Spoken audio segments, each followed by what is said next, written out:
Guess who's back? You're now listening to Unapologetic, the podcast, with your two hosts, Trey and Reg, discussing any and everything unfiltered.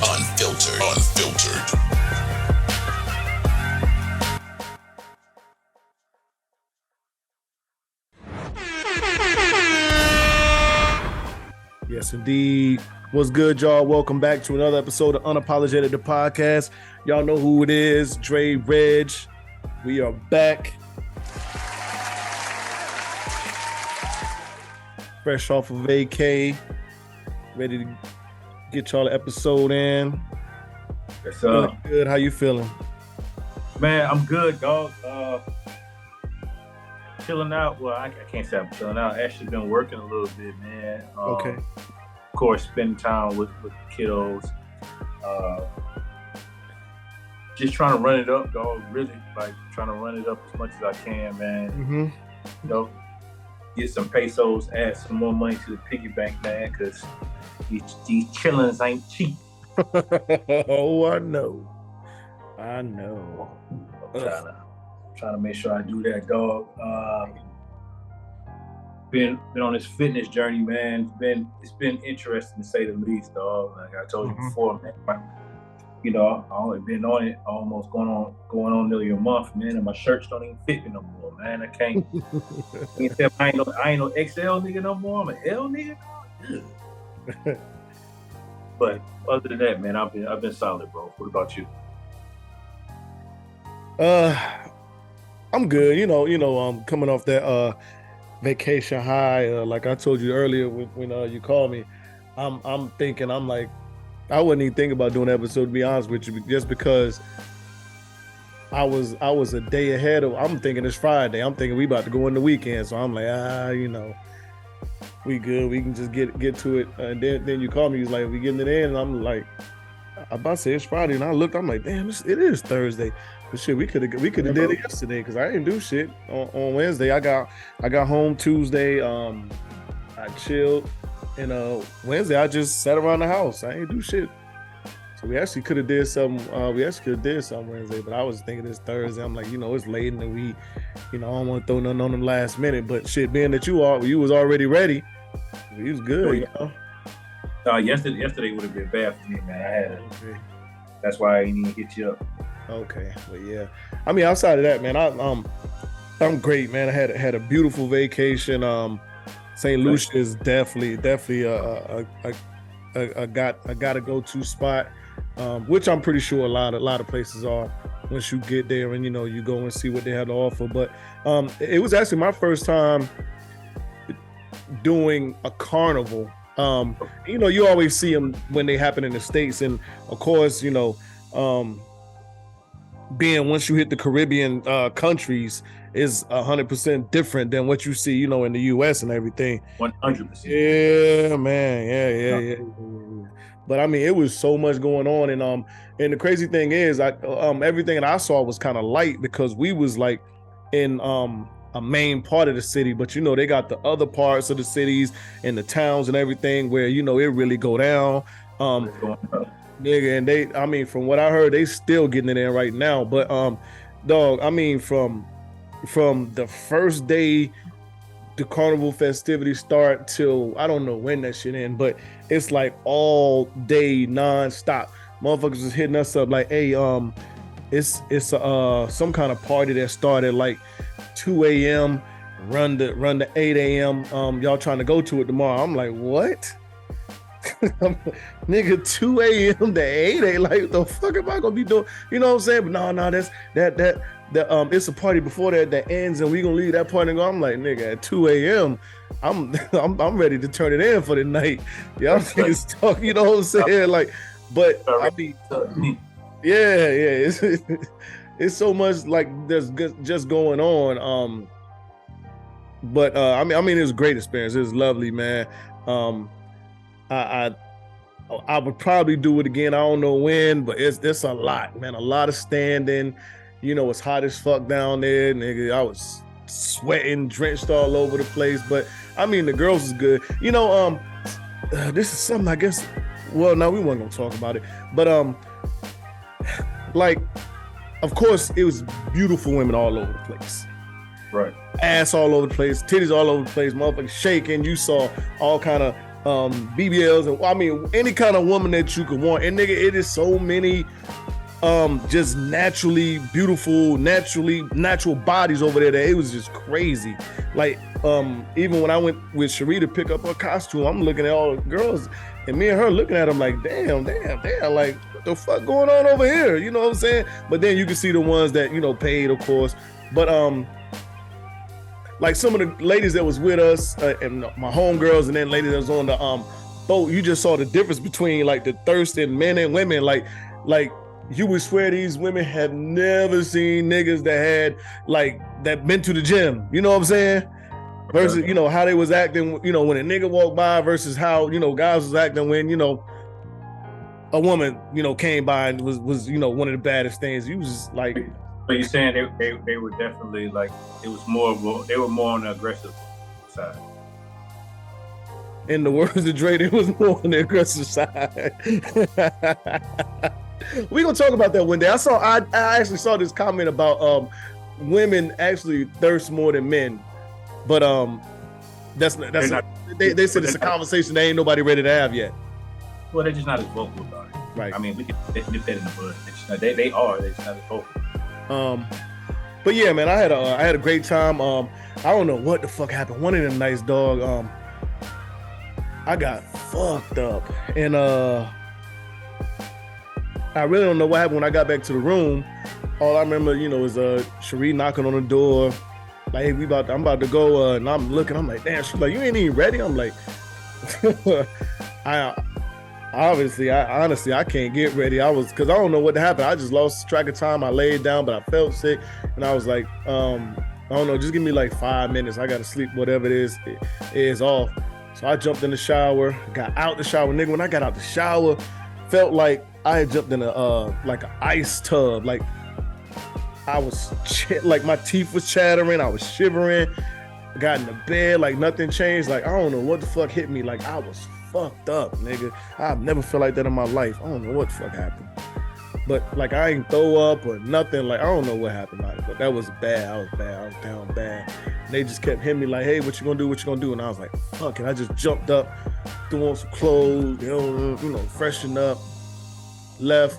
Nigga got down there, and I don't remember nothing about being outside that day, wherever we was downtown. The only thing I remember is I was just hungry as fuck. And, you know, motherfuckers had grills all over the place, cooking shit. I'm just like, okay, I need to find me some chicken or some beef or some turkey. You know what I'm saying?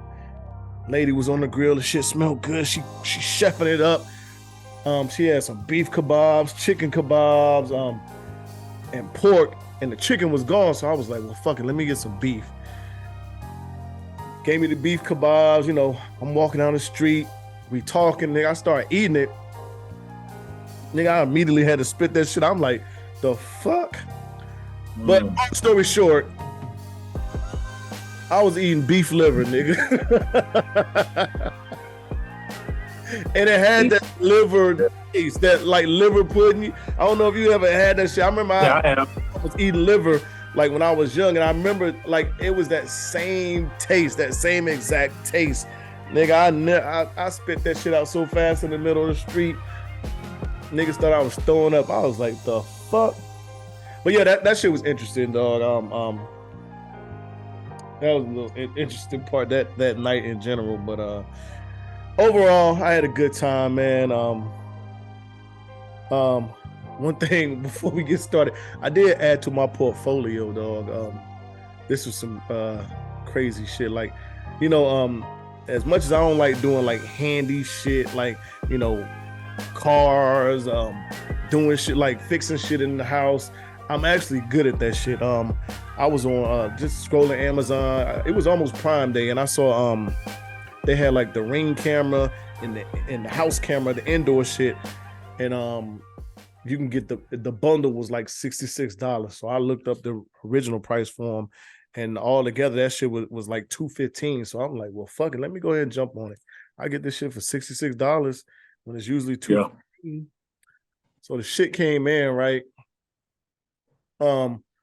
I got the indoor, like the camera that goes in the house. It detects motion, but of course it scans the whole, the inside of the house, wherever you put it. And then of course the doorbell shit. So hook the doorbell shit up. It worked for like 5-10 minutes, then it stopped working. So I'm like, what the fuck? So I had to do a lot of troubleshooting on that shit. Long story short on that, I learned how to go inside the wall, pull out wires, reinstall a whole the doorbell transformer, a chime, all this shit. Nigga, I'm just like, nigga, I was stressed the fuck out. I don't know what the fuck was going on. I had to go to Home Depot and buy a transformer for the doorbell, a whole bunch of other shit, because our regular shit don't push enough power to, support the Ring shit, the video shit. It burnt it out like within 5 or 10 minutes after I hooked it up. So yeah, I had to go redo all that other shit. But shit works now perfect. But I was just thinking about this shit, like, man, I need to start me some side hustles or some shit. I started doing doorbells and ceiling fans. I did that shit when you was here. Just learn how to do ceiling fan, all this other shit. And I hate that shit with a passion. But I don't know. I be learning how to do it. You never know, man. It might be, I'm sure plenty of people like that Ring shit, but they don't want to go to the house or get or buying it. Amazon for the low anyway. Hey, put that shit out there, man. If you know what you're doing, put that shit out there. You never know, dog. Yeah, you charge what you want to charge.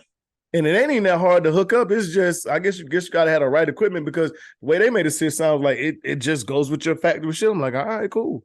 But I guess it probably do. But I guess I don't know. My transformer, I don't know. That shit was weak. Anyway, fuck it, dog. Let's get to these sports. Which we really don't have nothing. Well, I threw some shit up here, but I don't know if you got anything to talk about on sports. Summer League is over. Yep. Mobley was it? Was it what? Was it Evan Mobley or who was it? It was for the Cavs. The MVP, Summer League MVP. Who? Imani Baker. No. It wasn't Imani. No. I don't know who the MVP was. It was one of the. I want to say it might have not been Evan Mobley. I think it was the other guy behind him. But anyway, shout out to them. Shout out to the Cavs. But Dame is still a trailblazer.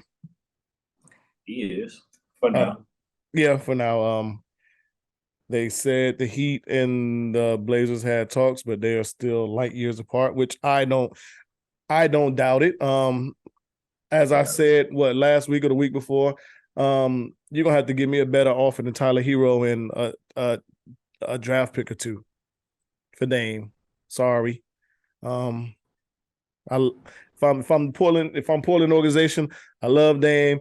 I support the loyalty. I'm gonna try to give him what he want, but Tyler Hero ain't it. Y'all gonna have to get somebody else in there to add something to sweeten that pot. Yeah, no. The reality of it is that Portland, Miami, what Portland wants, Miami is not willing to give, bro. They got their eyes on Bam. They do. Yeah. Miami's not letting that happen. I think when it comes to Bam or Dame to stay where he at, honestly. Absolutely. And honestly, I don't think Portland's wrong for asking for Bam. No, they're not wrong. They're not wrong. Because when it come down to the two, you can still say Bam for Dame. That ain't like a even fair trade. Yeah, that's not fair. But I mean, realistically, if you're in a rebuilding mode with a young player, like that gives him leverage that he's young. Mm-hmm. Yeah. So yeah. This whole Hero is better than Maxey talk. I don't know. I don't even know what you're talking about. Well, that's what Miami is saying, and then of course Dan Le Batard said some other bullshit that we're not gonna get into. But this is what I did want to ask you. I did want to talk. Well, you can give me your opinion on this. Talk to me about the state of the NFL running back. Okay, I'm glad you asked me that. So, plenty of different angles you can go, but bottom line is it's unfortunate it's happening to these boys, man. It's a passing league. Though the necessity for the need for a running back it's a necessity for sure. Mm-hmm. When you look at it, you look at who, you look at the NFL is about scoring points. The NFL is about highlights. The NFL is about deep passes and Hail Marys and Mosses and OBJ catches and stuff like that. None of which running backs do, right? However, the dirty work is done by the running back, right? Mm-hmm. And that's just that. It is what it is. What it is. And the running back year in year out has been devalued. But I want to bring up a point, and I want you to hear me out, right? Now I can recall a young man by the name of Le'Veon Bell Mm-hmm. who said, "Hey, you trying to give me running back money, but I'm the second leading catcher or receiver on my team. Okay. I catch out the backfield. I do this. I do that. I do all of these things, right?" And some people looked at it like, "Nah, you're a running back." Some people looked at it like, "He might have a point." Me personally, I knew what he was doing. He was Mm-hmm. pushing it so that shit like this wouldn't happen. Right. Because a running back is asked to do a multitude of things. How many? It's not too many running backs that aren't asked to catch out the backfield. True. Today, right? Whereas a guy like Le'Veon Bell, that man literally lined up in the slot. Mm-hmm. You know what I'm saying? Like a certain percentage. I think 20 to 20. I think it was under 20, a little under 25%. Don't quote me on that. On him lining up in the slot as a receiver. So he's looking at back then. He's looking at it like, "Hey, look, bro, I need to be paid not as a running back, but as a premier player, the premier player, as a top guy." And I feel like he was doing that. And when he did that, again, people laughed and was like, "Nah." And obviously, the NFL didn't go for it. I'm not gonna say the Pittsburgh Steelers. I'm gonna say the NFL didn't go for it Uh-huh. because it's much bigger than the Pittsburgh Steelers. So fast forward now, today we have what we have going on now in a place where guys like Saquon Barkley is fighting for an extra $2 million that they're not going to give him. No. Right? Right. And this is arguably the most dynamic running back in the league. He's in that conversation. You right. He is. He's in that conversation. You know who the highest paid running back is in the league? It ain't. It's who is this? It's not Jonathan Taylor, is it? Christian McCaffrey. Yeah, because he's still in his Carolina deal. Christian McCaffrey is the highest paid running back. Mm-hmm.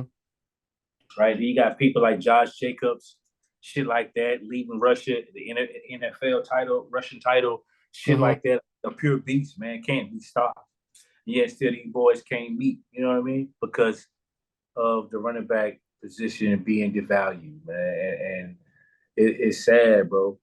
Yeah, it's sad. You know, that reminds me of the because that's the conversation that the tight ends were saying, you know, a couple years ago. Like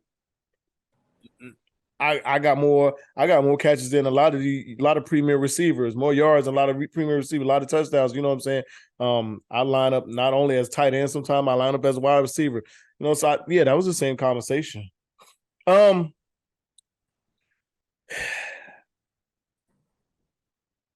Justin Tucker,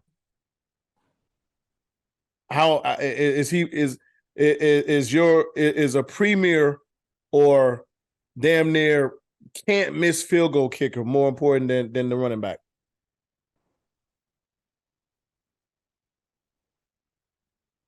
Is he more important? Yeah. No. Is he just as important?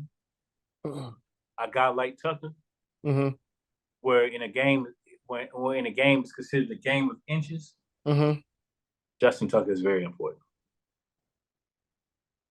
But that's one guy. We're talking about Justin Tucker. We're not about every kicker. We're talking Right. about probably the best kicker ever. Mm-hmm. You know what I'm saying? Yeah. So if you want to give me another name, then I'm gonna say fuck off. But Justin Tucker, I had to think of who would come behind him as a kicker in the league right now. I don't know if there is one after him. I think it's Justin. I mean, well, everybody's after him, actually. Right. I'm sorry. You know what I'm saying? He's been doing it at a high level for a very long time.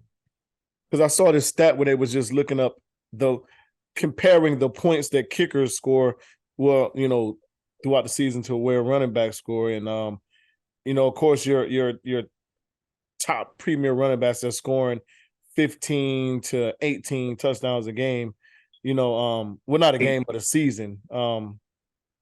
Is Core's going to outnumber, you know, but it all depends on how many field goals that kicker is kicking. I'm about to say, is it though? Is it though? Not really. Now I thought about it, because if you got a field goal kicker, he kicks, let's see, three field goals a game, maybe 2 extra points, 3 extra points. He's putting up about 20 points, you know, easy. So, yeah, I mean, interesting conversation.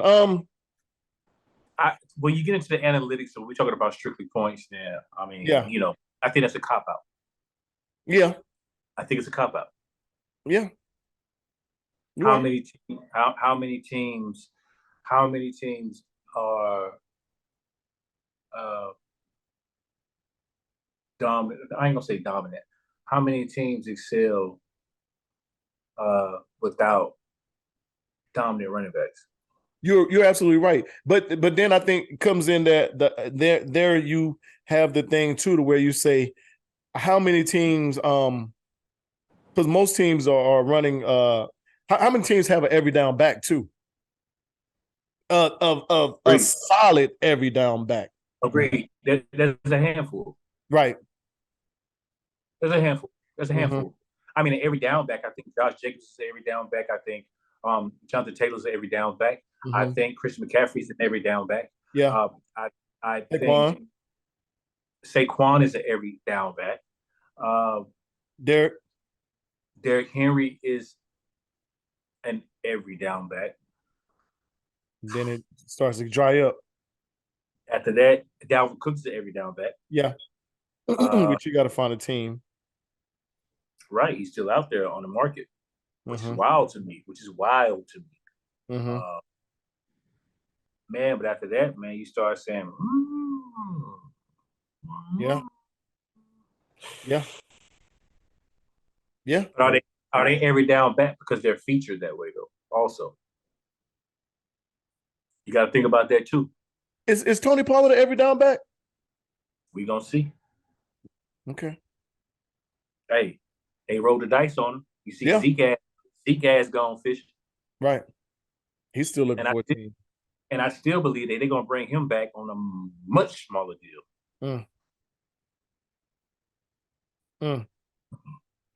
Yeah. All right. So speaking of analytics, if you was a GM, okay. If you was a GM, are you analytics heavy or you eye test heavy when you are trying to build your team or improve your team? I think you have to look. You have to be. I think it's both. I think when it comes down to making your team better, in order to make your team better, you have to look at where you lack, where your deficiencies are, and that comes with analytics, not just the eye test, right? Like, because you could have a huge DN or a huge DT that's hip tossing goddamn centers and guards, but is he shooting the A gap? Is he how many? What's his tackle philosophy like? Right? He can look the part. He could be a space filler, but how does that resonate to minus yards for the opponent? You understand what I'm saying? So you have to. Yeah. You have to. So, you know, It's not a look good. You know, if we look good and uh, then we're going to see results. No, you got to have some guys in there that get the job done. Right. Now, what about for basketball?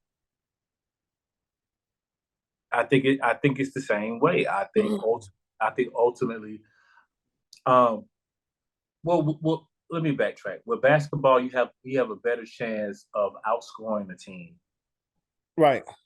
as opposed to football, in my opinion. Right. Okay.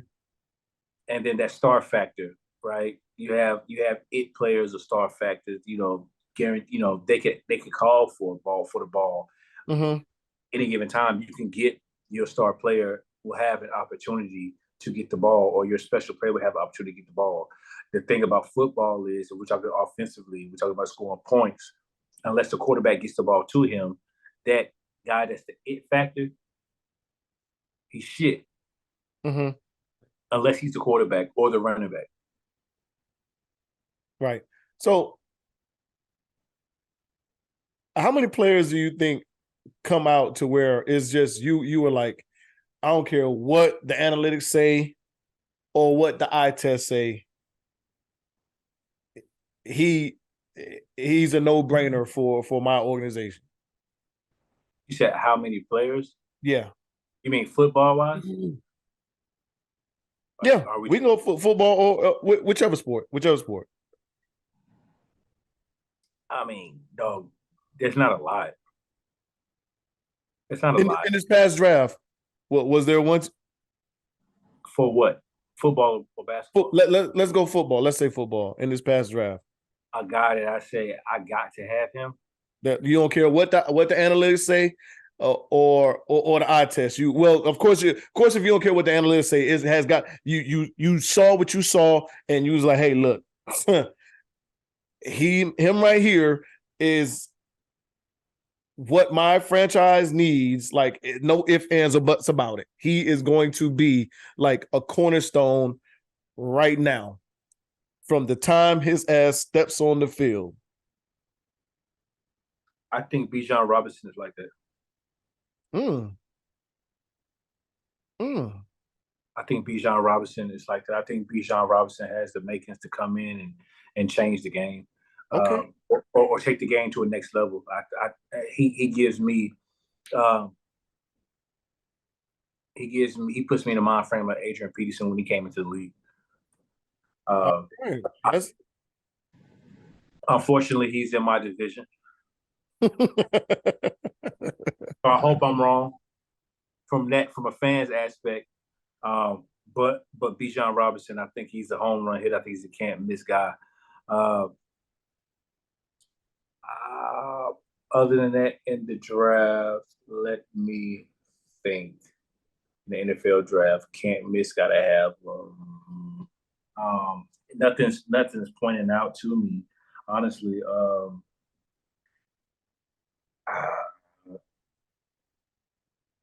Yeah, I don't know, man. Yeah, shit. I don't know, bro. Yeah, I'll struggle thinking about it. I'm going through right now. Bijan went 8. Out of the first round, I think for me, it was Bijan, man. And that's about it. Out of the first round, Bijan was a can't miss. You can make a case.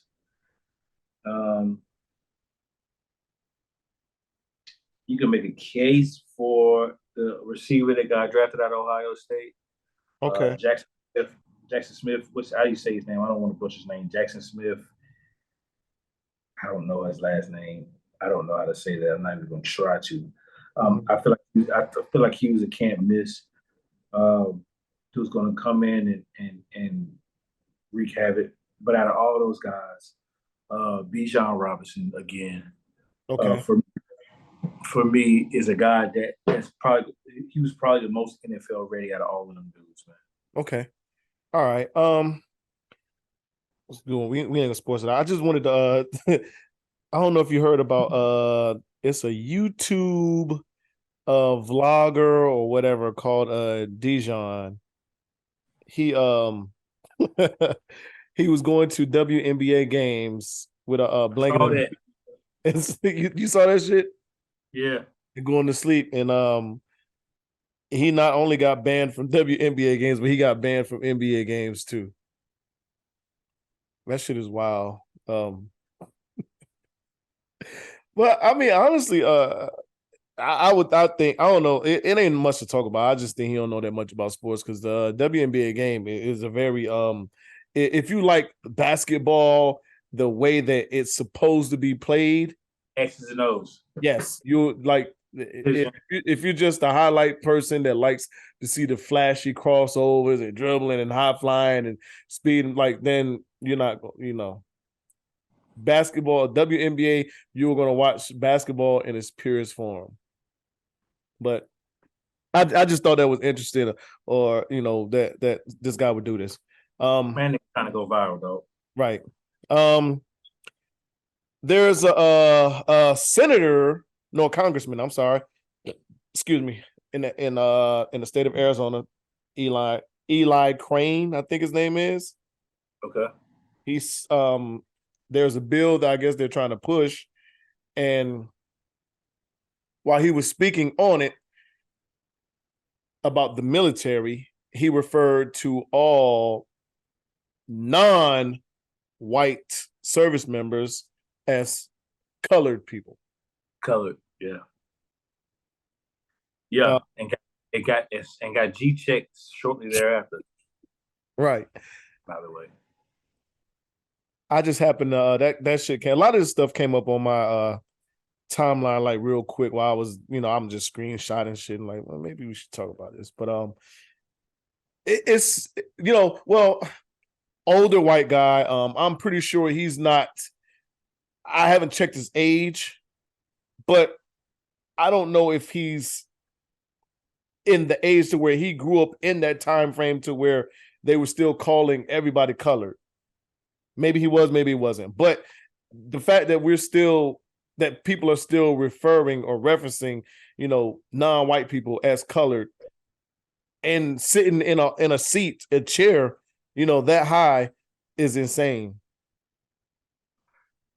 Regardless of when the fuck he was born or what he experienced, you got to get with the times, and that shit is not politically correct at all, Mr. Politician, man. He fucked up with that one though. At all. And what the fuck? I'm pretty sure he a lot won't happen to him. I haven't checked to see what has happened, but like you said, he did get G checked.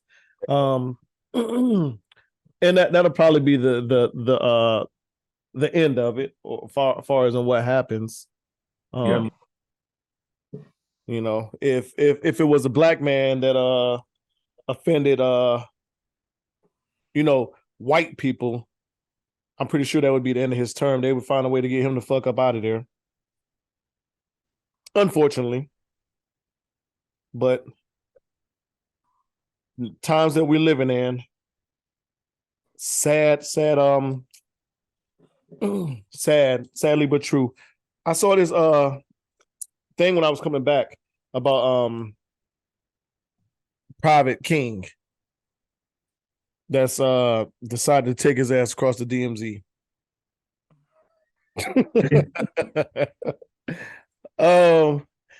As funny as this shit is not, this shit is funny because I went to Korea, and one of the first things the motherfuckers made sure that we knew was to not cross that motherfucking DMZ, especially when we went on the tour. So for him to do that shit and run across the DMZ laughing, there's something had to be wrong with that motherfucker. That's the only thing that comes to my mind. Right. That's damn near like running into a damn lion's den. Like you at the zoo and you was like, fuck it, I'm just gonna hop in this motherfucking cage with the lion. Yeah, with T-bone steaks wrapped around my fucking neck. Yes, sir. Yeah, all nice and seasoned. That's the equivalent of it. Yeah, I don't know what this fucker was thinking, dog. I don't. For obvious reasons, I can't go into that too much. But Mm-hmm. man, what a genius! And so for those that don't know, Soldier, he just served 47 days in a confinement for assault and some other shit. He's tried to steal a police car. So he was actually being sent to Fort Hood to face more punishment and be processed out the military. I'm pretty sure he's probably gonna they was gonna send his ass to jail too. But somehow he didn't board the plane. He got into a group that was actually on a tour and went with them to the DMZ and ran across. And that's the last time anyone's seen or heard from him. I think that shit happened Tuesday. The U.S. hasn't had contact with him. The Koreans have not confirmed that he is. Well, North Korea has not confirmed that they do have him. And no negotiations have been started or anything. Supposedly.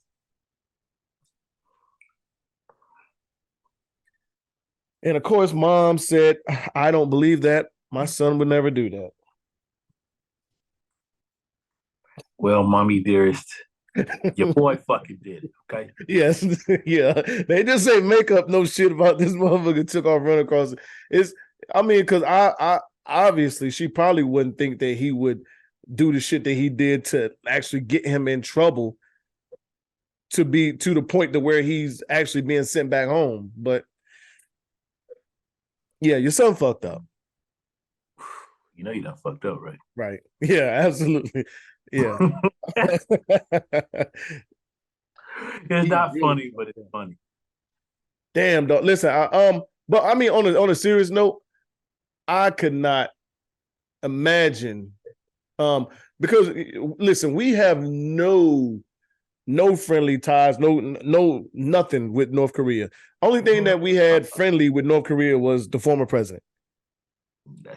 That's it. North Korea don't give a fuck about us, just like we don't give a fuck about North Korea. If it was a war to break out, it would probably be between us and North Korea before us and anybody else. 100%. So, yeah, I mean, hopefully he's safe, taken care of as I guess as much as they're going to take care of him, and he comes home. Prayers up for the young man. Absolutely. Gotta make better decisions, my boy. Gotta make better decisions. If you was on trial for your life, do you testify on your behalf? Yes. Even if your lawyer advised you not to? For my life, yes. I'm with you. I was thinking about that when I was reading what is it, YMW Melly. And he decided not to testify on his behalf because of, that's what his attorneys and lawyers said. But he's, if found guilty, he's facing death penalty. Right. And I was thinking about it, I'm like, for my life, I don't like. I got to speak on my behalf. I don't know if I could let, these people. Wait. The only way I wouldn't speak on my behalf if I was guilty. True. I would not. I wouldn't. If I did the crime. Well, yeah. If you did the crime. And I decided to take that shit to trial, bitch, I ain't said nothing. Right. Well, yeah, because you don't want to self-incriminate or purge yourself. So yeah, but That's a tough one. But if I'm innocent, dog, I'm gonna speak on my behalf. I don't know if the verdict came out or not yet, but nope, it ain't looking good. And all the new recordings and all this other shit that come out. I mean, prayers up to him. I mean, hey, if may justice be served, whichever way it goes for him. Yeah. So Gerald Lundy, I don't know if you heard about Gerald Lundy. Let me read about Gerald Lundy to you real quick. Gerald Lundy, his son name is Seth Lundy, right? Okay. Seth was invited to the NBA draft because he is a draft prospect. Okay. For some reason, Gerald was not granted time off to go to be with his son, in New York during the NBA draft. So Gerald faked the arm injury and took time off. And apparently his job didn't like that. I guess the boss saw him on TV sitting in the draft room with his son, and his son ended up getting drafted to the Atlanta Hawks. So congratulations to him. But, apparently, it's an issue now that he lied about an arm injury to go to the NBA draft with his son. That's I would have told them motherfuckers to kiss my ass. If his son pans out in the next year or two, he's gonna tell him that anyway. Right. Well, being that his son got drafted, yeah, definitely if he pan out, but he gonna get a guaranteed contract. Well, I'm trying to see where he went at, what draft, because I think the first round guaranteed. I think lottery is first 15. Okay. Oh no. Okay. Okay, no. He went to the Atlanta Hawks with the 46th pick. Mm-hmm. I still gotta go, dog. Listen, it ain't too many parents, it ain't too many people that can say their child got drafted by an NBA team.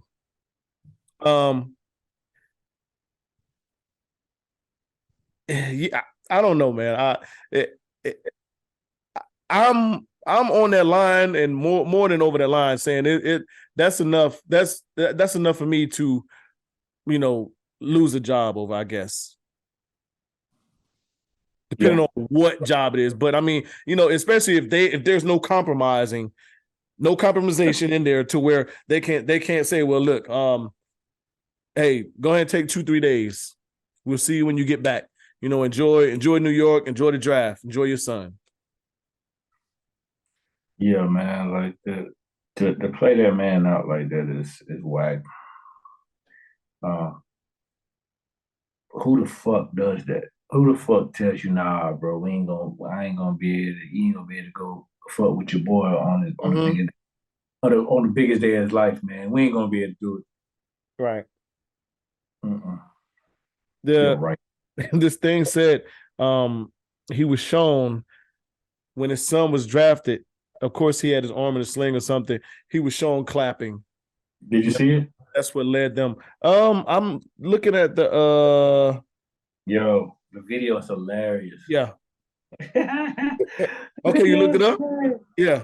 I saw it. No, I saw Oh, it. Okay. Yeah. Your man was turned up. Hey, your man was turned up, Rich. Hilarious, dog. Hilarious. Of course, leave it up to Shade Room to point that shit out. I had a good time. Man, listen, fuck him. Listen, that's your son, your baby, your boy. Mm-hmm. Just as much, as sweat, blood, sweat, and tears he's used to, get to that point. You've put in a whole lot to help and push, especially if he living with you, you're an active father. Yeah, man. Right. Yeah.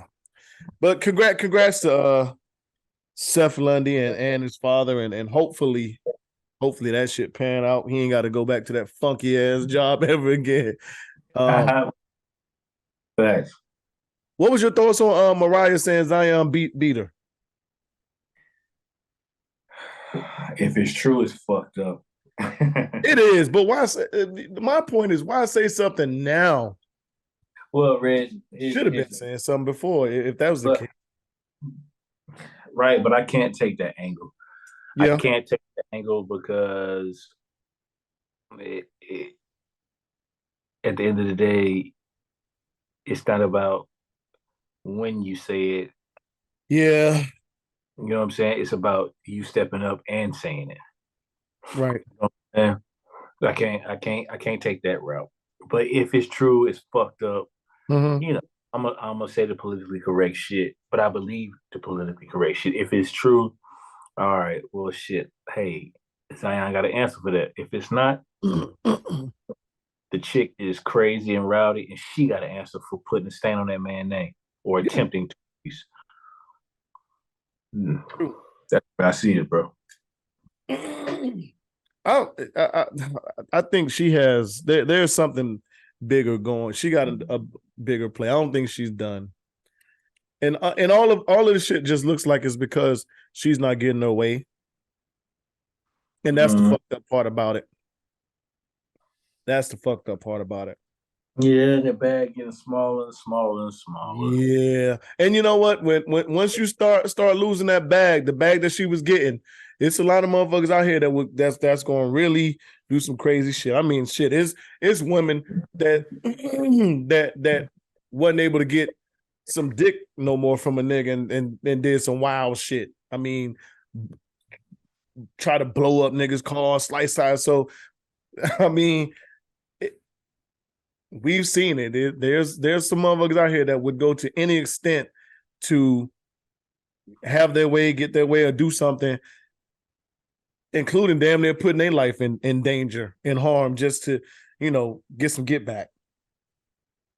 Yeah. That's funny. That's funny. That's funny that you said something about get back. That was an excellent segue on get back. That was an excellent segue into get back or alleged get back. Well, let's go. Let's talk about get Carlee back. Russell. Carlee motherfucking Russell. Mm-hmm. Now, if you can recall, a week or two ago, it was said that in Hoover, Alabama, that there was a young lady who decided to stop on the side of the road because she saw an infant child on the highway. She stops, allegedly gets abducted, has all of America in an uproar. Mm-hmm. Specifically Black people. Mm-hmm. Let's just call it what it is. Mm-hmm. Not the FBI. Hoover police. Hoover. Right. Hoover, not the FBI. Mm-hmm. Hoover police conducts an investigation, gets a hold of the young woman's phone, mm-hmm. searches her phone. She has some very interesting things that she Googled. Right. Yep. Some interesting searches. It's not some just random searches, but yeah. Shit. Mm-hmm. Like along the lines of how long before an Amber Alert is given for a missing person. Mm-hmm. Yep. And how old you got to be for an Amber Alert? How old you got to be? Yep.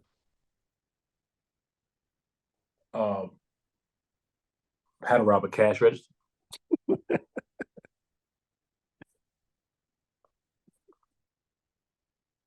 That ain't no normal woman shit. What's wrong with y'all? You niggas are crazy. You smoke crack, don't you? You smoke crack, don't you?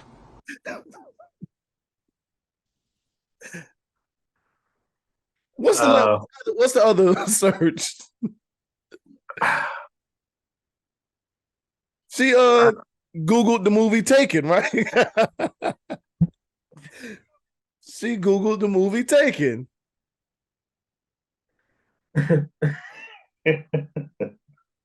And all these searches was conducted within 48 to 72 hour time frame of the time that she before she went missing and the day of going missing. But you know, black internet investigations, once motherfuckers heard that no one else saw this baby, this toddler running on the side of the road, I already knew what the fuck was going on because the shit don't sound right at all. You're the only person that sees a toddler running on the side of the road. When I saw, I was like, I don't know. But here's something. The shit sounded funny to you, right? Didn't sound believable. There was so many women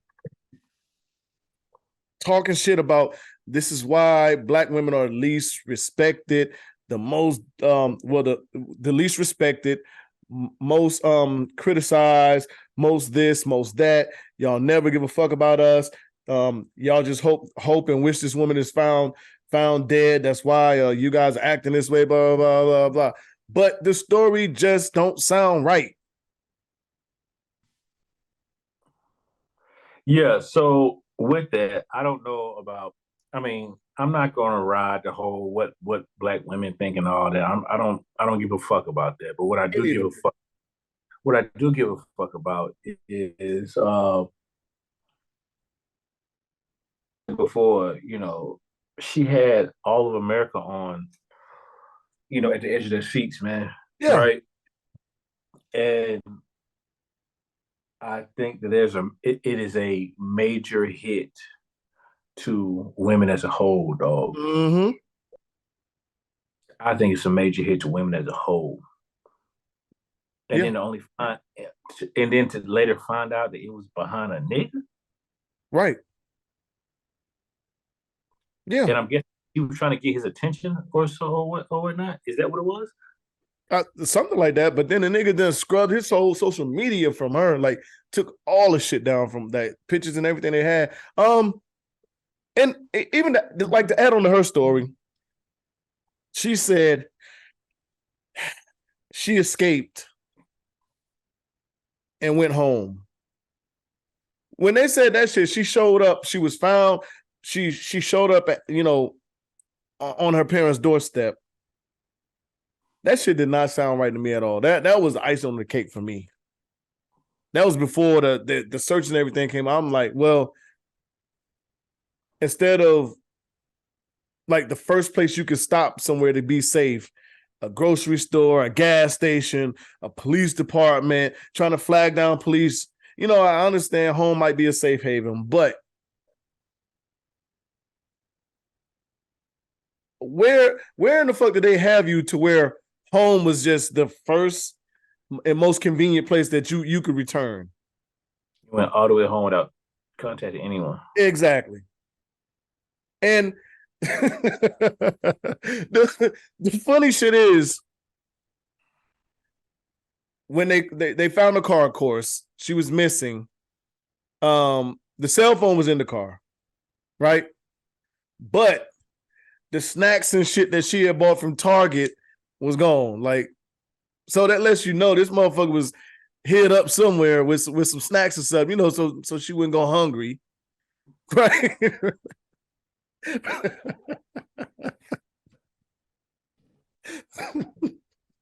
That sounds like some nigga shit. Like, hold on, now I'm gonna have to eat. You know what I'm saying? Like, if that ain't some nigga shit, tell me what the fuck. Because wearing Boston cheeses, dog. Yeah.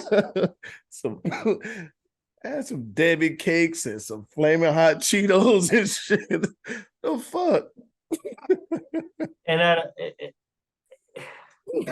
yo, she Googled bus ticket from to what to somewhere to some shit. But yeah, was it Birmingham? Yeah, I believe it was. Yeah, I don't know. But why did she leave her wig at the crime at the like they snatched her out of wig, bro? Right. Yeah. So that shit was not well thought through at all. At all. I believe your daughter could have put together a better plan than that. I believe your daughter could have put together a better plan than that. I'm gonna ride with you on that, though.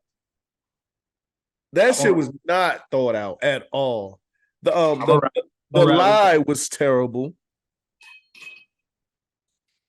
I saw a baby running on the side of the road, so I got out to go help it. That ain't black people at all anyway. We've always believed and been told, as far as I know, you don't stop on the side of the road for nothing. Well, I mean, you can't. I'm not gonna put all black people the same in the categories. But I mean, not. But you would think, right?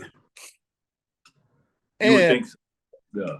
I'm definitely calling the police. I'm a grown man that feel like and know I can handle my own, but I'm calling the police and letting them know it's a toddler running up, before I just decide to stop and get the fuck out. Mm-hmm. And I carry. My shit stay in the car with me. Mm-hmm. Mm-hmm. Mm-hmm. It was terrible. It was terrible plan, terrible execution. And now, for them to even say like the family is not making her available for no more questioning. And you're talking about the police department saying that lets you know it's some shit going on. And I'm inclined to believe her family might be behind that shit too. Hey, dog. Honestly, truth be told, full transparency. You know when I really stopped believing it? When her parents spoke up. Yeah. And I saw all this shit later, of course, because I was in right. But yeah, right. So yeah. And when I saw the video and people was like, they asked her mom that question, and her mom said yes, but she shook her head no. And the dad was doing some funny shit with his head. I'm like, people was pointing that shit. I was like, yeah, that shit look fishy. Bro, I'm trying to tell you, bro, when I heard parents speak about it, I was like, nah, it looks so scripted, cuz. It looks so motherfucking scripted. Well,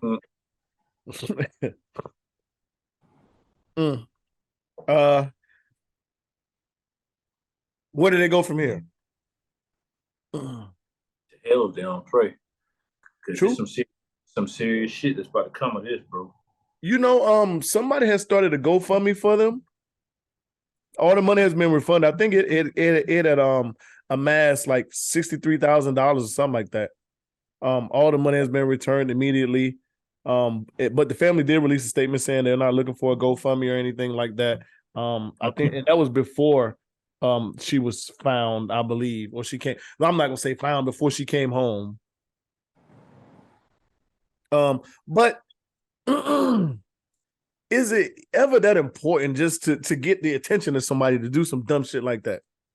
I've been seeing on the internet, man, that nigga must have had gold at the tip of his meat. Pause. That's what we're gonna call this shit, gold meat.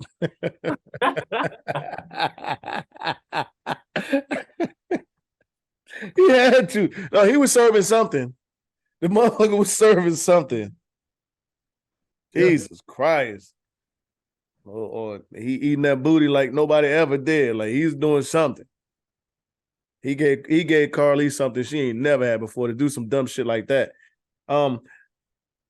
of course, you know, when the internet is going to do its thing when shit like that happen anyway, they start digging up old messages and well, not DMs, but messages. And on his page, she was going back and forth, I guess, with one of his exes or old girlfriend or some shit.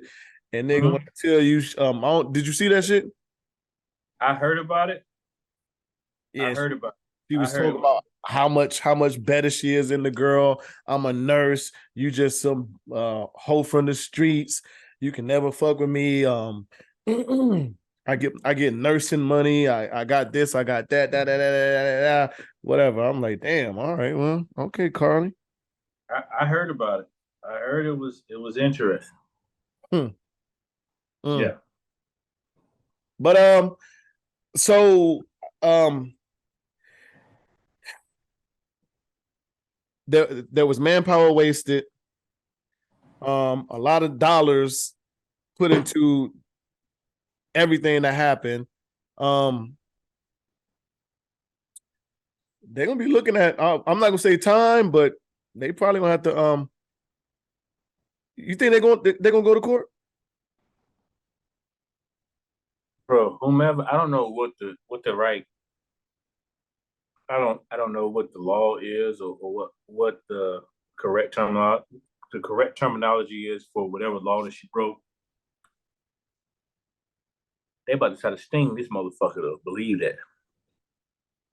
Believe that. You got to stand on that, baby.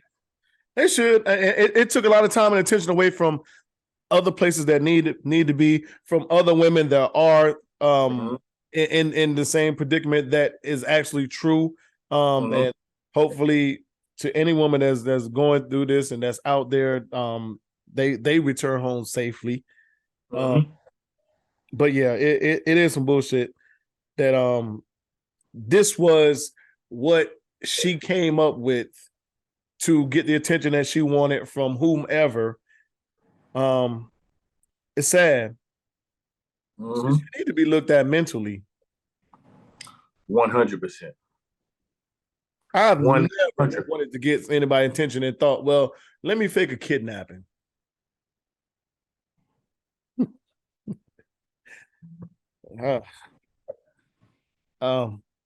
Anywho,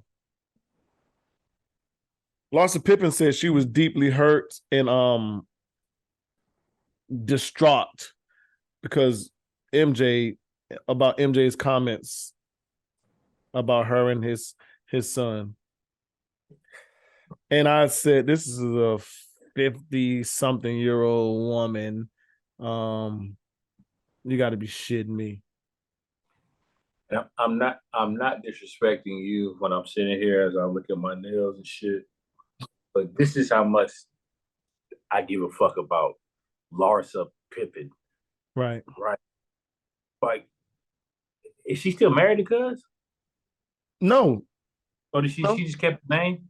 Yeah, because that's what gives her money. I'm assuming.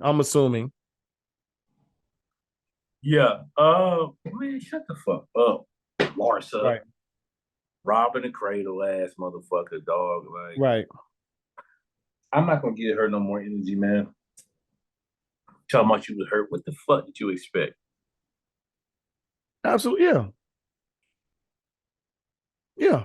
I'm not gonna say I would feel the same way if I was MJ and, you know, it was my son, but I mean, actually, if I was MJ, I'd be like, damn, son, you niggas, much money you got. This is like you had like you went out and got the washed up 50-year-old. You could have had motherfucker, man. You could have been out here fucking Lori Harvey or somebody. You went and got the washed up 50-year-old. You went and got the washed up 50-year-old that just so happens to be the nigga that's connected to me for life. Right.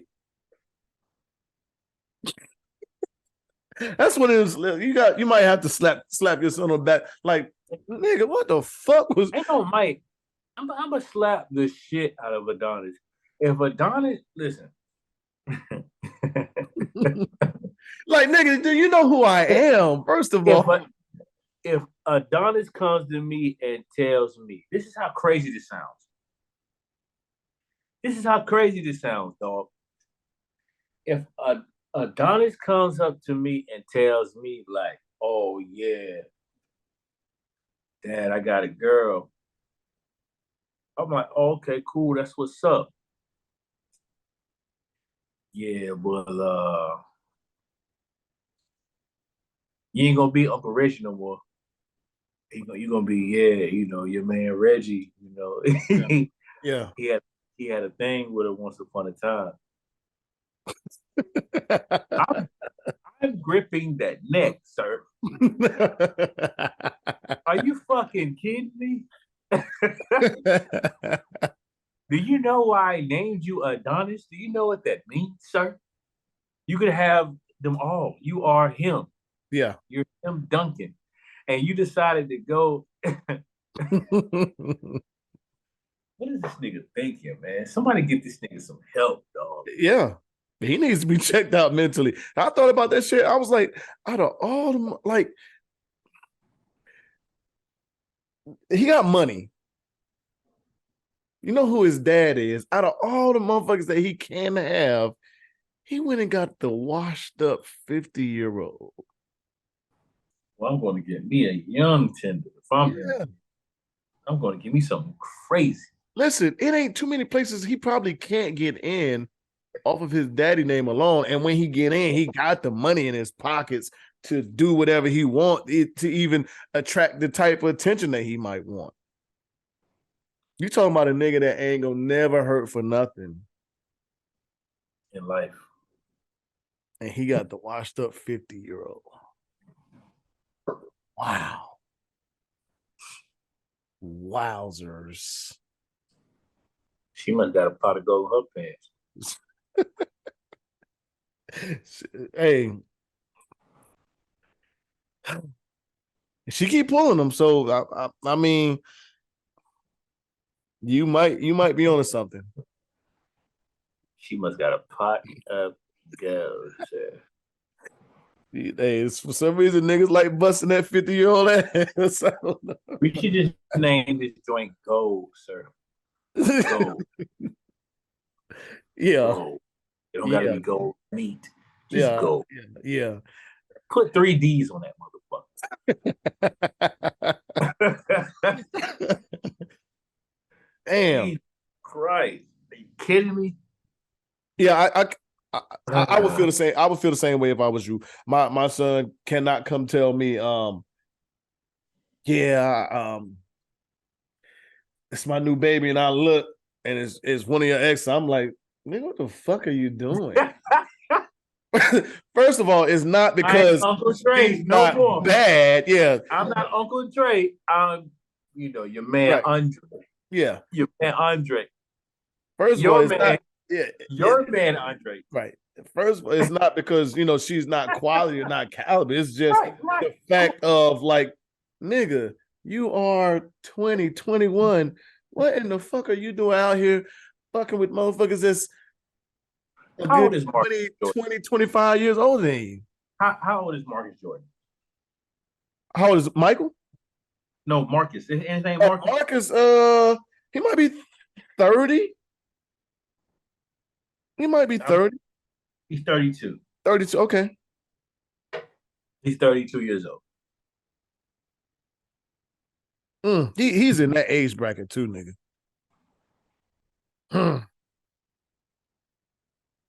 He's in that age bracket. Where there's killers all around. Yeah.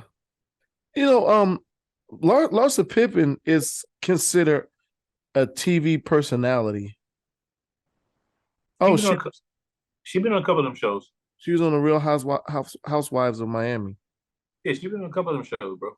Okay, she's 49, so she's 50. She's 50, whatever. The motherfucker's 50. Right. The Real Housewives of Miami, Keeping Up with the Kardashians. Okay. Wow. Man, imagine if you're Scottie Pippen Jr.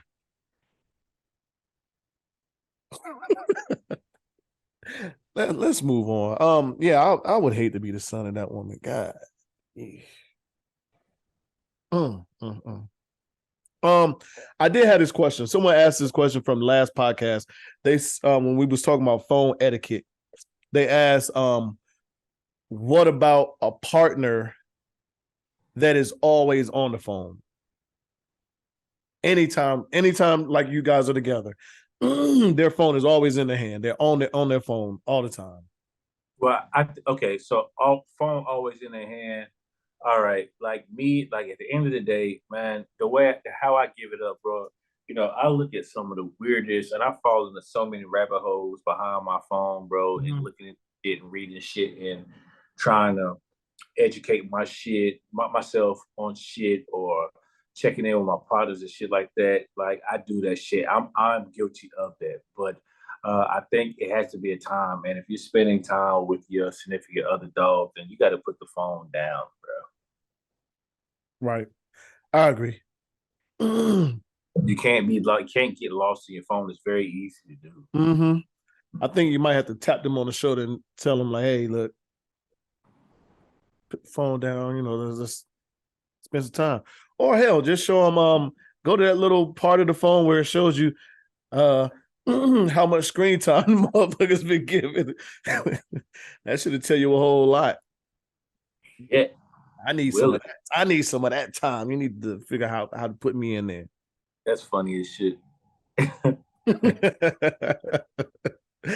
need to figure out how to put me in that time right there. I need some of that. Yeah, you got it. Listen, man, your attention should go to your significant other when time is allotted for y'all to spend time. That QT, bro. Mm-hmm. I wanted to run this list by you real quick. I saw this Forbes list on if I can find it.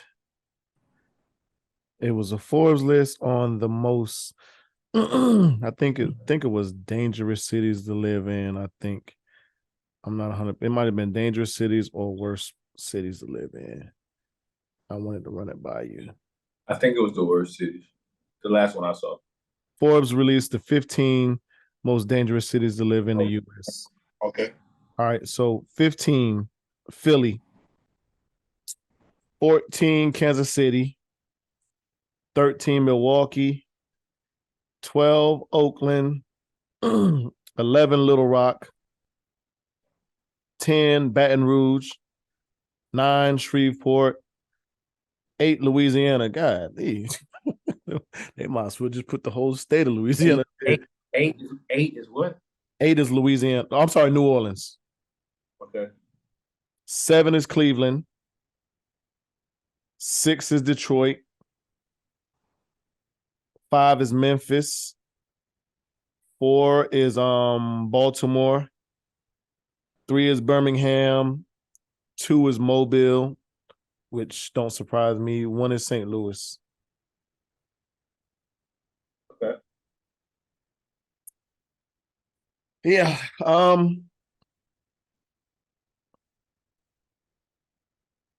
Any surprises? I'm surprised at St. Louis being number one. Me too. I'm surprised that LA isn't on there. Yeah, I'll go with you on that.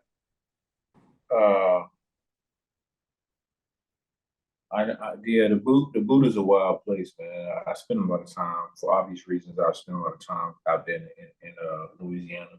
Mm-hmm. And out there, man, the boys got wicked. The boys, yeah, they wild. Man. Yeah. I spent some time out in the Bay in Oakland. You know what I'm saying? So I see that. Baltimore is still Baltimore. Yeah, Baltimore ain't gonna never change.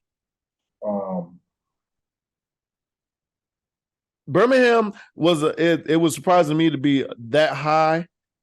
Mobile definitely. I'm not surprised at that being number 2. I can see all that. Country ass niggas down there ain't playing. Oh yeah. Definitely, yeah, they not definitely not a Mobile. I know in Memphis, I know how they give it up in Memphis. Facts. St. Louis was the surpriser for me. Of course, Detroit. Chicago. Chicago's not on it? No. Yeah, it's crazy.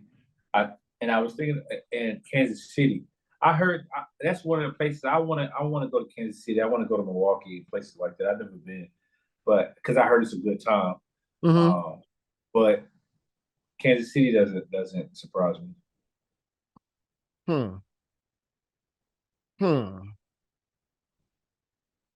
Okay. Just all the things I've heard. Yeah. I've heard about Cleveland. Yeah.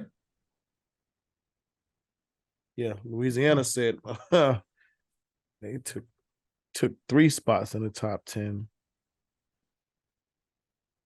I was having this conversation about double standards with children, right? And the question was asked, like, what would you do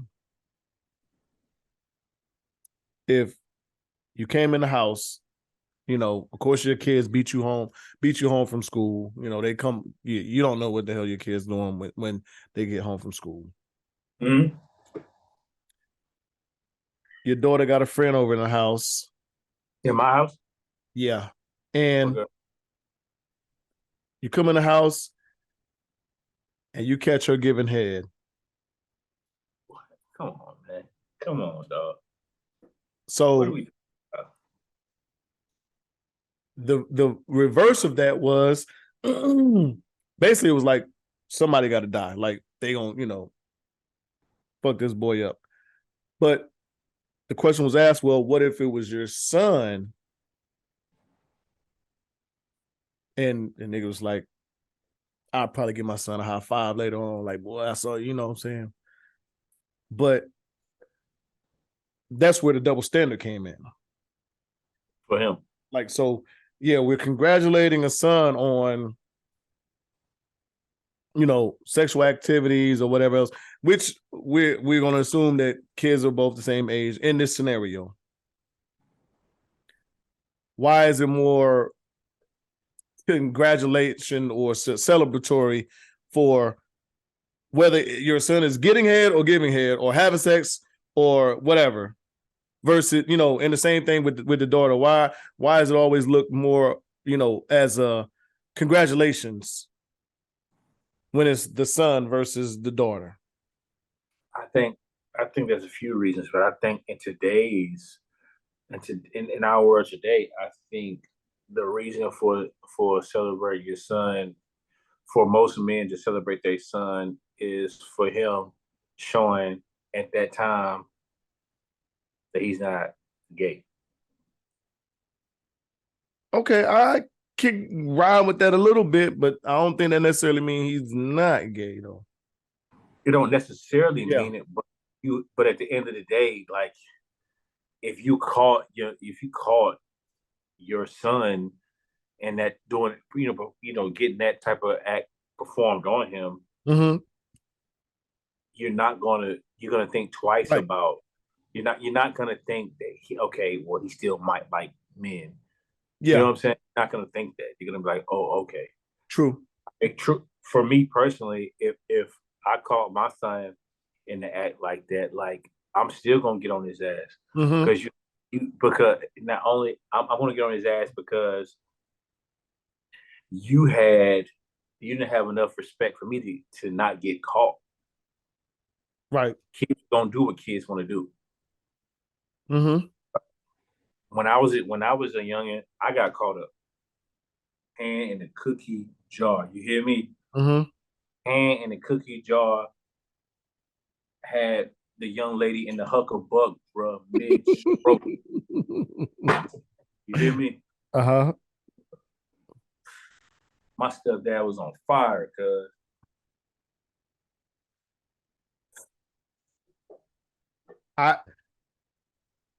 On fire. I believe it. And made me tell my mom.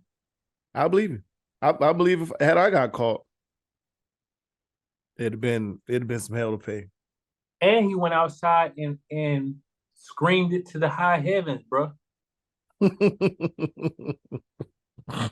And not to mention, he went outside and screamed it to the high heavens, but the girl next door was my girlfriend too, and she wasn't the one that was in the house. Mm. Mm, mm, mm.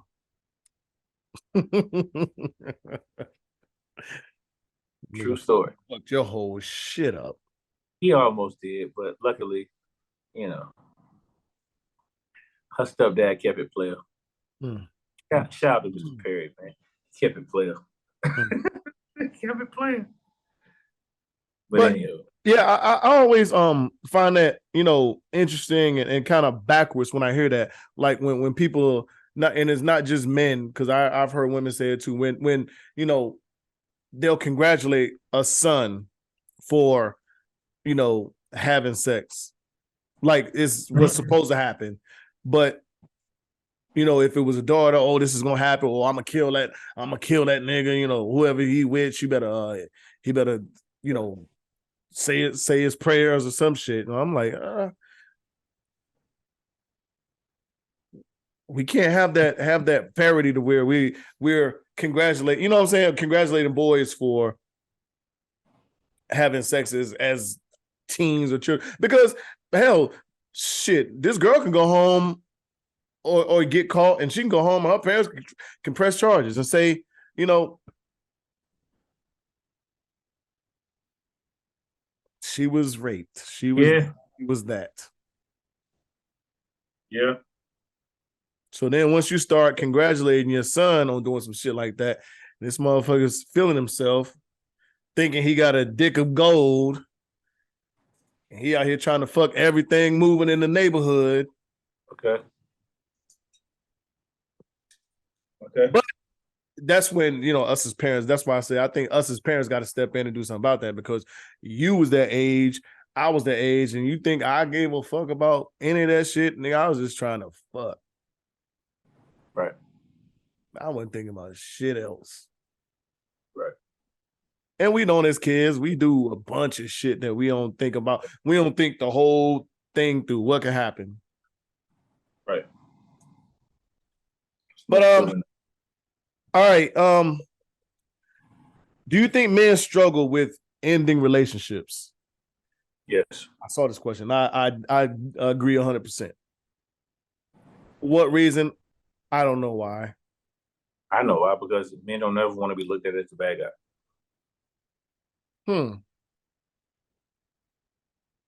Because there's so many stories or situations where the guy did a woman wrong. So we look at that, and then you also look at how the makeup of what a man, quote unquote, is supposed to be, or a male is supposed to be. He's supposed to protect a woman. He's supposed to uplift a woman, not tear a woman down. It's really simple. It's not rocket science, bro. So even if you're unhappy in a relationship, doesn't matter. That's crazy. It is. I mean, and I would say that, yeah, I've been in situations where I've been unhappy. Yeah, it's crazy, but what I'm saying is true. If your question, the question that you asked, yeah, if you're unhappy, I'm not saying that it's not okay for dudes to end relationships, but I'm just telling you what society says, or how not even society, how our makeup is, or what we've been taught. We've been taught not to hurt women, physically, mentally, emotionally, psychologically, however you want to put it, however you want to slice the cake. That's what we've been taught. That's what's embedded in us. It is what it is. I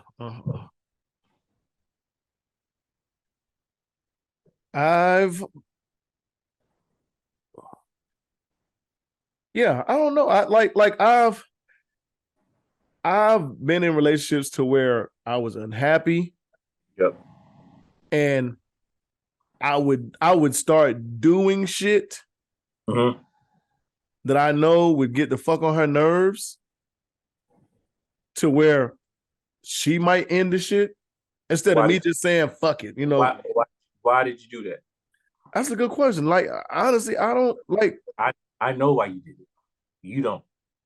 I know why you did it. Like, I was staying out all night. hanging out, chilling. Like I wasn't even fucking around doing that. I was just, you know, yeah. But you know why? Because you didn't want that on your tab. Because you didn't want hurting a woman on your tab for the same reasons that I just said. You didn't want it on your tab, bro. You didn't want to be put in a category as a sorry ass nigga, regardless of your feelings, because that's what society tells us. In some way, shape, or form, that's what you've been taught, bro. That's easy for me. That's what you got for me? That's easy. That's easy. I'm gonna think about that. I'll put some more thought in that. I am. I'm gonna put some more thought. Do it. I mean, I've been in a couple situations to where, you know, I'm just like, you know, okay. Think about instead of me just calling that shit quits myself. You would rather her do it. Yeah. But why? It's obvious. You don't got really, Reggie, if you just sit back for 10 seconds, you're a very vocal guy. But when it came down to that, you didn't want to do it.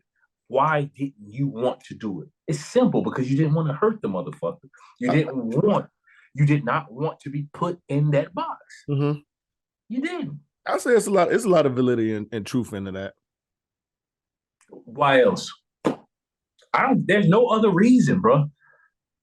If you have another reason, we can talk about it on the next pod. If you come up with another reason, but cool. But I'm willing to pay anything that it comes back to what I just said. Yeah. Guaranteed. Yeah.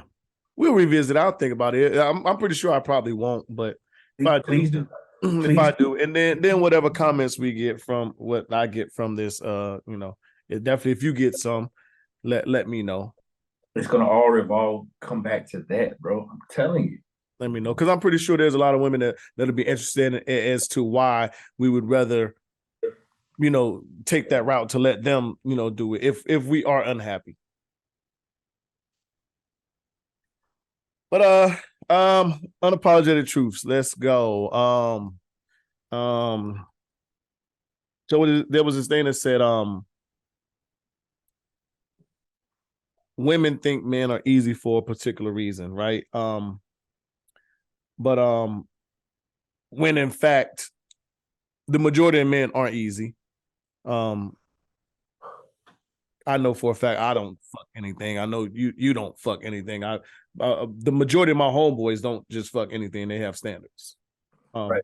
Yeah. And also, but I think as men, we when it comes down to sex, we don't feel the need to waste a lot of time either. If there's a woman that we're interested in, mentally, emotionally, physically, sexually, we don't feel the need or see the need to wait unless she wants to wait. You know, if sex happen, it happen. If it don't, it don't. It might be something that we don't force or pressure on her. But if you know, you went out today, then tomorrow y'all link up and went out and you came home and had sex, then it's not like you're gonna be like, you know, I think we should wait. For a vast majority, right? Right, absolutely. Because as a man, what are you gaining by waiting? Besides brownie points with that email, nothing. Right, absolutely. Now, so let's be real and logical. What is a woman gaining by waiting? If she knows she wants to fuck you and she knows she's gonna fuck you, she's feeling you, she want to be with you, but she's just like, it's too early. She ain't gaining shit, right? Because, man, the law of physical attraction is a motherfucker, man. Like, if you know how to read people, bro, you could pick on if a motherfucker want to give you some ass or not. True. So if you're sitting back and waiting and doing all this, you ain't gaining shit. If anything, I think you're a motherfucking fool for not doing what you want to do. Oh, I can't give it to you on the first night. Girl, you want to fuck me. You know what I'm saying? real shit. Like, what the fuck does that mean? Not on the first night. What? Huh? What are you talking about? What are you talking about? I don't like. But is it because they think you might think of them a certain way? Yeah, because some men do. Right. Some men do. I'm not one of them. Right. True. But some men will charge you up with that. And I think as in these days and times, we can throw that shit out the window anyway. Because you are who you are. I think we're adult enough.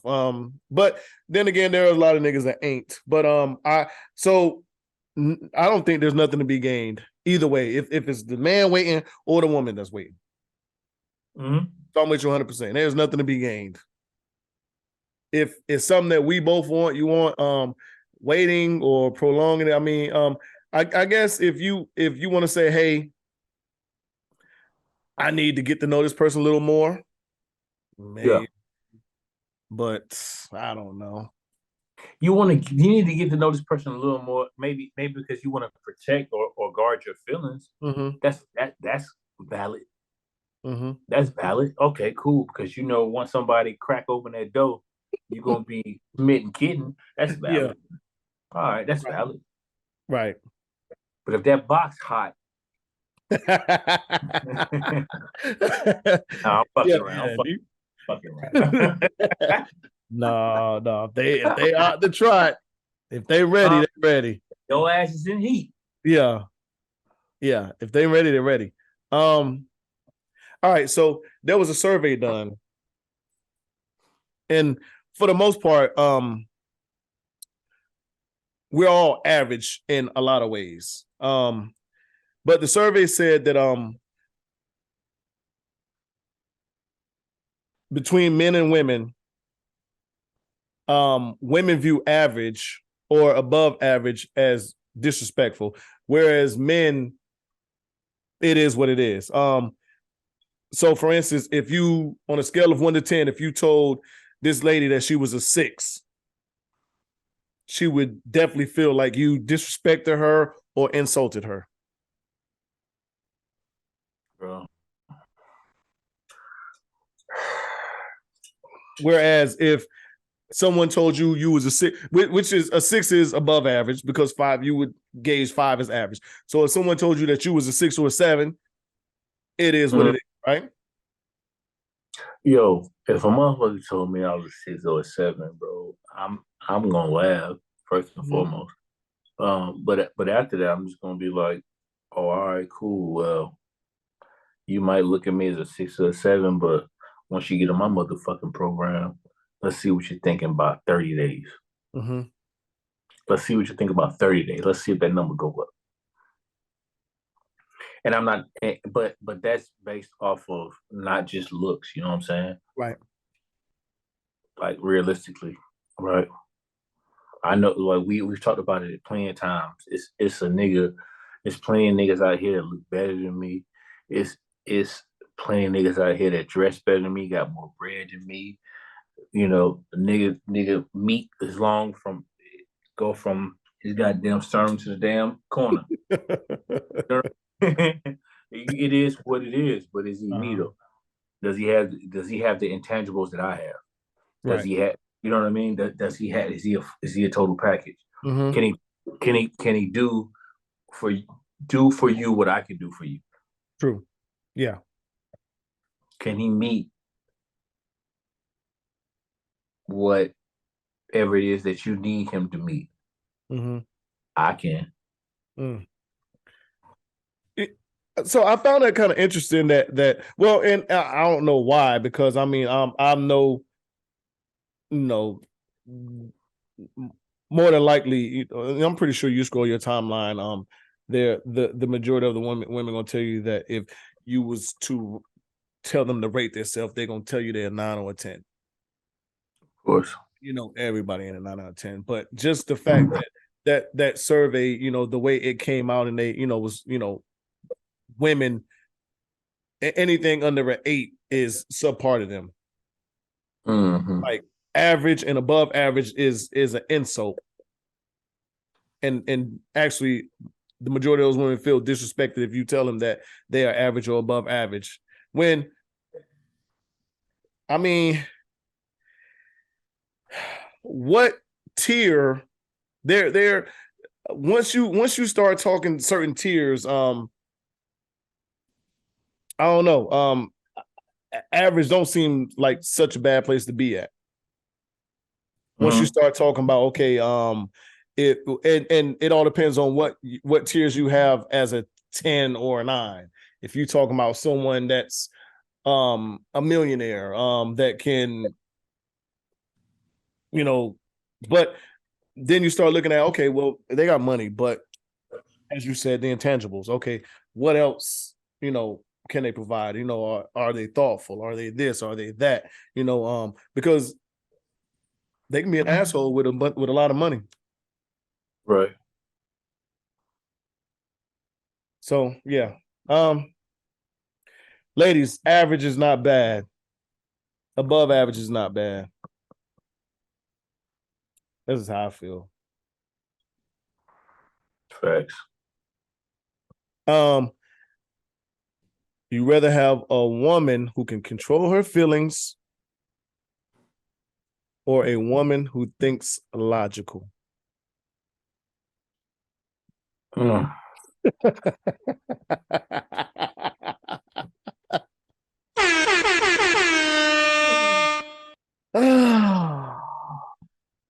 want the logical thinker. I want the logical thinker. I do. So logical, but can't control her feelings. I don't know, for some reason I got the other way around, but tell me why. But if you think logically, mm-hmm. and you're telling me you right, nigga, you right, and this, that, the third, or not even right. Let's say I fucked up somewhere. I fucked up, and you're like, and a woman's like, yeah, you right, but I'm still about to fuck your shit up. Mm-hmm. That don't even make sense, because if she's thinking logically, then she understands that that's not necessary. Mm-hmm. That's logic to me. Mm-hmm. Controlling your emotions, you can control your emotions all you want, but in your mind, if you still think that some shit went sour or some shit went left, and you're thinking about it one-sided, then what good are you? True. But so I would think one of those will overpower the other. So if she's more of a logical thinker, then the logic is going, she can be logical, but more or less cold, or when it comes to her feelings. Or if she was more in control of her feelings and less logical, then that's when you run into, I guess, the Moriah Mills, I guess, to where the feelings are, she's generated by that shit. She's just gonna do whatever she feels. A woman not thinking logically. Yeah. Give me logical. Yeah, she's not thinking logically. I have to choke the shit out of Moriah Mills. Because if she was thinking logically, she would understand that this woman is getting ready to have his baby. Mm-hmm. You are in the side chick pool, the cesspool of side chicks. Either get down or lay the fuck down. If she was thinking logically and it was strictly about $1, then she would play her role and shut the fuck up and receive that money. Yeah. And keep on doing what she needed to do for him and to take care of herself. That's logic. But on the other end, some people say logically, if her heart is infested, logically, then you should take your L and move on. Understand what an L means. Right. Or what it looks like, because we all take them. Mm-hmm. I asked, go ahead. So give me logic, a woman that thinks logic every day of the week and twice on Sunday. Straight up. asked you that question because this thing said, for the most part, you're not gonna get both.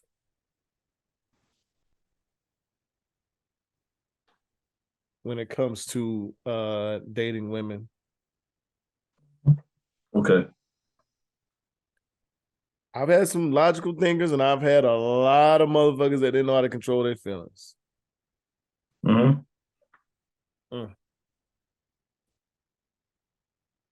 Me too. Me too. Yeah, yeah. I got a couple things fucked up in my lifetime. I got some shit destroyed. The feelings just couldn't be controlled, and me too. Jesus. Jesus. Me too. Story for another day. Yeah. All right. But yeah, well, it's good, man. Let's go ahead and close this out, and we can. All right, man. Well, shit. Shout out to the home team, man. Shout out to the great state, North Carolina. Shout out to my support system. Shout out to my babies, man. Shout out to you, big dog, for keeping this thing afloat, man. I'm very happy that you got an opportunity to get out there and do your 1-2 out there in St. Lucia, man. I hate that I couldn't join you, but you know you know where I am and my position in life and what I'm trying to do and what I'm trying to accomplish, bro. So yeah. You know, again, I can't say enough. Shout out to my support system.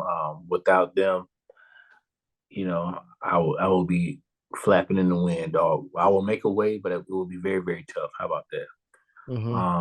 And as always, mental health is real. Myself and Reg, we may not be subject matter experts on the matter, but I can assure you, before you harm yourself and you harm others, please tap into Unapologetic Pod on Facebook and or IG or our individual IGs and Facebook. And I can assure you that we will get you the help that you need. Other than that, big dog, you already know what's going on with me. Different toilet, same shit. Yes. Hey, shout out to everybody that rocks with us, continue to rock with us and support us. And look for these weekly drops that we giving y'all.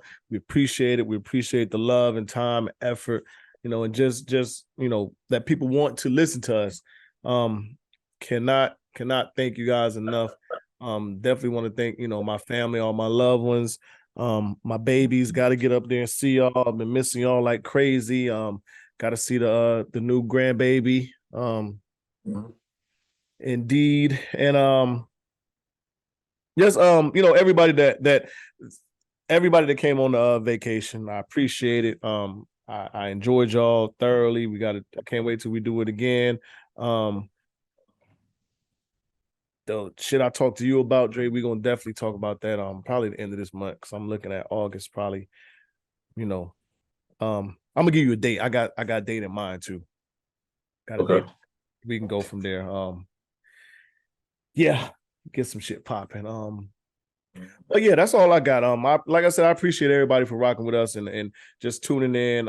As always, we're unapologetic, we're unfiltered. Dre, Reg, y'all know what we do, how we give it up. We appreciate y'all. We love y'all. See y'all next week. We out of here. Take it easy.